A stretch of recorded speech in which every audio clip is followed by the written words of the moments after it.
Gotta get you out here, buddy.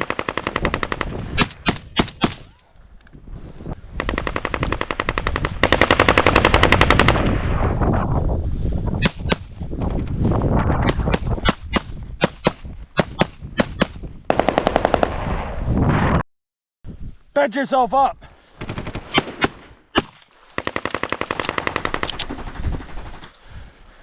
Watch out. There's still some guys out there.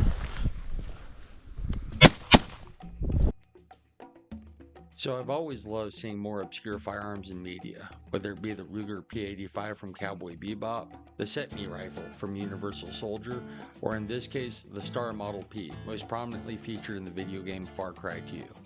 In this video, I'm going to dive a bit deeper on the Star Model P, talk about a little bit of its history, its context within media, and reviewing its functionality.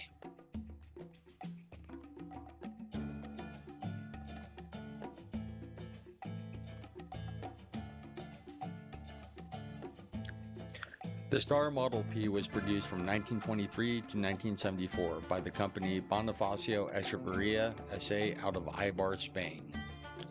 While trying to dig up more historical facts about this handgun, I found that during the Spanish Civil War, Eibar was pretty much destroyed by Italian bombers, and with it, the Bonifacio Echeverria factory. All the company's records were destroyed, so unfortunately there's not a whole lot we can verify. However, we do know roughly 11,000 were manufactured, and with many showing up in South America, and considering that's where the majority of Star's exports were at the time, I think we can surmise that's where most of them went. So breaking everything down, they certainly saw service in Spain during their Civil War, with the possibility of them showing up in some low-level conflicts across South America.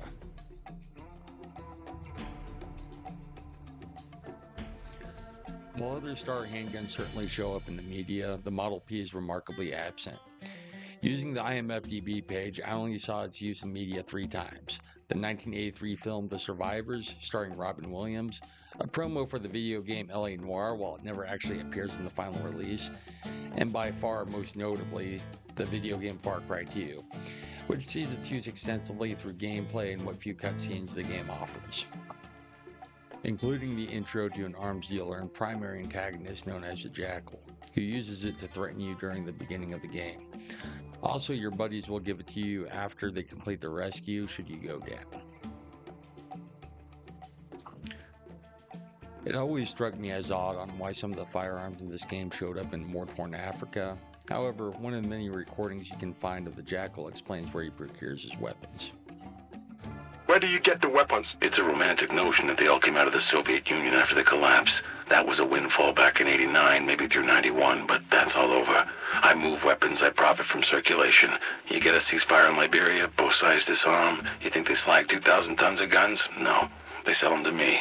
I resell them wherever the next war is starting. Those same Soviet guns from 1989. Oh, that's about half. The rest mostly come from old European armies. After they abandoned their colonies in the 60s and 70s, you know, French guns, Dutch, Belgian. So some of these guns are very old. They've been sold, bought, and sold repeatedly. They're not biodegradable. Only the dead are biodegradable. With all that being said, the in-game model certainly is not perfect. Just some of its blaring inaccuracies include it being shot in double action only, with the hammer dropping each time, its 8-round magazine capacity, and its ejection port being on the wrong side.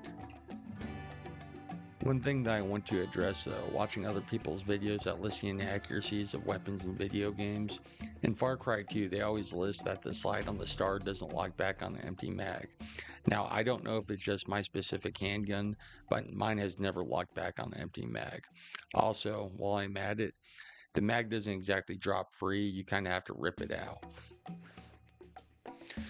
As far as shooting it, it shoots like any decent quality 1911. Good grip angle, smooth, single action trigger. Reloading has a few small issues as I mentioned. Accuracy is fine, but don't expect a match grade quality. I found it very reliable, shooting about 700 yards with it in one stovepipe that I can remember. That being said, I cleaned after every trip out. So, in the end, it's a 1911 clone with a few quirks. It chambered in .45 auto. It doesn't take normal 1911 magazines. It has its own proprietary mags. However, you can find them, Triple K reproduces them, and I found them to at least be of equal quality of the one that it came with. Unlike the normal, 1911 A1, it doesn't have a grip safety and utilizes a external extractor. You'll find if you have to do any gunsmithing work to these handguns that most 1911 parts will not work. They'll have to be jerry-rigged to you. I paid $250 from Cabela's Gun Library for the handgun, another $100 worth of gunsmithing to make the trigger functional, and $50 per each mag I got from Triple K. So if you can find one on the used market in good condition under $400, I think you could do a hell of a lot worse with the money. So that's a little bit of history for you, a little bit of maybe where you've seen it from, and a little review on the gun.